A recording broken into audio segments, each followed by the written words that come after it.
اب وزیر دفاع ہیں، ایک بہت ہی افسوسناک واقعہ ہوا اور بہت منظم طریقے سے مختلف علاقوں میں کارروائیاں کی، شہری بھی مارے گئے، ہمارے لا انفورسمنٹ کے لوگ بھی مارے گئے، بہت زیادہ شہادتیں ہوئی ہیں شہریوں کی، اہلکاروں کی، فوجیوں کی۔ تو یہ جو واقعہ ہوا اس کے بعد وزیر اعظم نے کہا دہشت گردی کو ختم کرنے کا وقت آ گیا ہے، دہشت گردوں کے مذموم ارادے ناکام ہوں گے، خاک میں مل جائیں گے۔ سی پیک کے خلاف سازش کا انہوں نے ذکر کیا، چائنا پہلے ہی کنسرنس کا اظہار کر چکا ہے، مگر جو وزیر اعظم کہہ رہے ہیں اس کا اظہار حکومت نے بار بار کیا ہے، ختم کریں گے، خاک میں مل جائیں گے، نہیں چھوڑیں گے، مگر دوسری طرف نظر آ رہا ہے کہ ان کا فٹ پرنٹ بھی بڑھتا جا رہا ہے، آرگنائز طریقے سے وہ حملے کر رہے ہیں، اور جس طریقے سے یہ کل ہوا ہے، کیا کرے گی ریاست؟ دیکھیں، میں جو بات آپ کہہ رہے ہیں یہ بات جو ہے درست ہے کہ فٹ پرنٹ جو ہے خصوصاً جو کا پرسوں کے ترسوں کے واقعات سے یہ ظاہر ہوتا ہے کہ وہ آپریٹ کر رہے ہیں، اور یہ خصوصاً یہ بس سے اتار کے سویلینز کو مارنا، ایک خصوصی صوبے سے جو تعلق رکھتے ہوں ان کو مارنا جو ہے، میں نام بھی لے لیتا ہوں پنجابیوں کو، تو وہ ایک تواتر کے ساتھ کئی سال سے یہ ہو رہا ہے،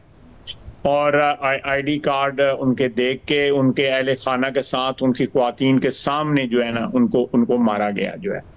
یہ سلسلہ بند نہیں ہو رہا۔ اس لیے، اور باقی بھی آپ نے جو صحیح حوالے دیے ہیں، جو 3-4 اور واقعات ہوئے ہیں جس میں ہمارے جو فوج کے جو ہے جو امپلائیز ارکان جو ہیں وہ بھی ان کی بھی شہادتیں ہوئیں، اس کے علاوہ جو ہے ایف سی وغیرہ، لیویز وغیرہ، ان کی شہادتیں بھی ہوئی ہیں۔ اس میں بالکل آپ سے اتفاق کرتا ہوں، لیکن میری رائے میں اپنی پرسنل رائے دیتا ہوں کہ جو کائنیٹک جو طریقہ کار ہے وہ ہم نے پہلے بھی کیا تھا، اور اس کے بعد جو ہے ریلیٹیو کام ہوا تھا۔ میں سمجھتا ہوں کہ میں اس کی تفصیل میں نہیں جانا چاہتا کہ چند سال پہلے تک جو ہے کچھ امن ہوا تھا، ہماری فوج نے وہاں پہ جو کارروائیاں کی تھیں ان سے سچویشن امپروو ہوئی تھی، لیکن صرف کائنیٹک جو ہے وہ کافی نہیں ہے۔ میں سمجھتا ہوں کہ وہاں کی جو سیاستدان ہیں، ود آل ڈیو ریسپیکٹ، میں بڑے احترام کے ساتھ کہوں گا کہ سیاسی پریزنس جو ہے نا وہ وہاں پہ نہیں ہے۔ سیاسی پریزنس جو ہے وہ ہونی چاہیے، اس پر لانگ ٹرم اگر آپ نے اس کا سلوشن کو نکالنا ہے۔ میں اپنی مثال دیتا ہوں کہ میں ہر ہفتے اپنے حلقے میں جاتا ہوں، وہاں پہ جا کے میں 2 دن رہتا ہوں، جمعے کو جاتا ہوں، اتوار کی شام کو یا سوموار کی صبح کو واپس وہاں سے آتا ہوں۔ اگر میں 2 ہفتے نہ جاؤں تو میں خود جو ہے میں ان ایزی ہو جاتا ہوں، اور میرے حلقے کے لوگ جو ہے وہ شکایت بھی کرنا شروع کر دیتے ہیں کہ غیر حاضر ہیں۔ ہمارے دوست جو ہیں M P A, M N اے بلوچستان کے جو ہے نا، وہ کوئٹہ یا اسلام آباد میں آپ کو زیادہ موجود نظر آئیں گے، وہ اپنے حلقوں میں نہیں حاضری دیتے۔ خواجہ صاحب، یہ بڑی اہم آپ نے بات کی ہے۔ آج بھی ظاہر اس بات پر تنقید ہوئی کہ اتنے بڑے واقعے کے بعد سینٹ کا اجلاس تھا، قومی اسمبلی کا اجلاس تھا، جو بلوچستان کی قیادت ہے، منتخب نمائندے ہیں، وہ اس سنگین مسئلے پر اور اس کے حل کے حوالے سے کچھ تفصیلی بات کرتے نظر آتے۔ ایک تو جو ملیٹریلی ایک میس کریٹ ہوا ہے بلوچستان میں، پولیٹیکلی بھی سال ہر سال سے کریٹ ہوا، مگر اس کے باوجود لگا کہ محمد مالک صاحب جب وزیر اعلیٰ بنے کہ کہیں نہ کہیں زخموں کو بھرنے کی کچھ کوشش ہو رہی ہے، مگر اس کے بعد جو پولیٹیکلی بھی جس قسم کی قیادت اب آ رہی ہے بلوچستان سے، اور اس کے بعد جو کچھ کیا گیا بلوچستان عوامی پارٹی کا بنانا، اس کے بعد ہونا، یہ اس میں بھی تو پھر ریاستی کا کردار ہے نا۔ یہ جو ہمیں نظر آ رہا ہے کہ دوسری طرف جو ریکروٹمنٹ ہے وہ پڑھے لکھے اگر نوجوانوں کی ہو رہی ہے، جو پڑھے لکھے نوجوان اب دہشت گردی کی طرف جاتے نظر آ رہے ہیں، اور جو پولیٹیکل ریپرزنٹیشن ہے وہ بھی وہاں سے ٹھیک نہیں ہو رہی، تو ریاستی کا فیلئر ہے نا، جس کو کہ ملٹریلی بھی میس کریٹ کیا اور پولیٹیکلی بھی میس کریٹ کیا ادھر۔ نہیں، دیکھیں، میں سمجھتا ہوں کہ دو جو آپ کے واقعہ جو گفتگو آپ نے کی ہے اس میں 2 چیزیں میں مینشن کروں گا۔ میرا خیال ہے کہ 90 کی دہائی کے آخر میں اگر جو ہے اپنا مینگل صاحب چیف منسٹر تھے، ہمارے وہ کولیشن پارٹنرز تھے، اگر وہ ارینجمنٹ جاری رہتی تو پولیٹیکل سچویشن وہاں پہ بڑی امپروو ہوتی۔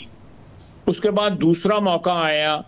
ڈاکٹر مالک صاحب کو ہم نے بنایا. ڈاکٹر مالک صاحب کو مڈ وے ہمارا ایک ارینجمنٹ تھا, ہم اس ارینجمنٹ پہ کوئی ترلا کر کے کوئی منت کر کے اس کو کنٹینیو رکھتے تو اس کے بھی بڑے اچھے رزلٹ آنے تھے. تو یہ دو اٹیمپٹ جو ہے ہماری پارٹی نے پی ایم ایل این نے جو اٹیمپٹ کیے وہ اٹیمپٹ جو ہے نا اس میں جو ہے ایک سلسلہ یا تسلسل جاری نہ رہ سکا. تو جتنی انہوں نے ایک سفر کیا تھا یا جتنا کور کیا تھا ایریا یا جو وہ بھی ضائع ہو گیا. میں سمجھتا ہوں یہ دو بڑے اچھے مواقع تھے کہ ہم ڈاکٹر مالک صاحب یا مینگل صاحب جب چیف منسٹر تھے ان کو کنٹینیو رہتے اور جو وہاں پہ شدت پسند رجحانات ہیں ان کو کاؤنٹر کیا جا سکتا, ان کو نیوٹرلائز کیا جا سکتا. ابھی بھی موقع ہے. سرفراز بھٹی صاحب بڑے اچھے پولیٹیکل جو ہیں سیاسی طور پہ بڑے وہ عقل مند ہیں, بالکل وہ ہینڈل بھی کر سکتے ہیں سچویشن کو. میں سمجھتا ہوں کہ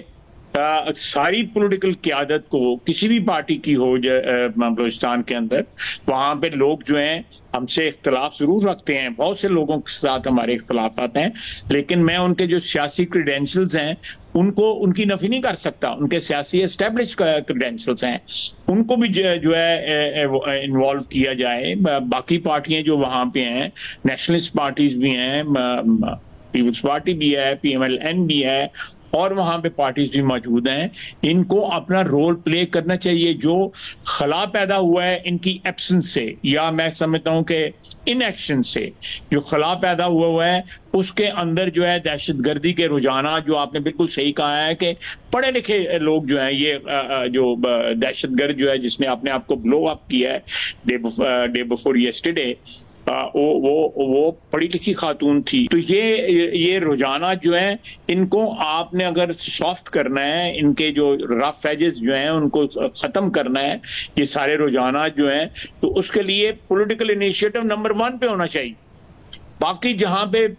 بالکل انکریجبل قسم کے لوگ بیٹھے ہوئے ہیں ان کے خلاف جو ہے دوسری کارروائی بھی ہو سکتی ہے, فوجی کارروائی بھی ہو سکتی ہے, یا سویلین جو ہماری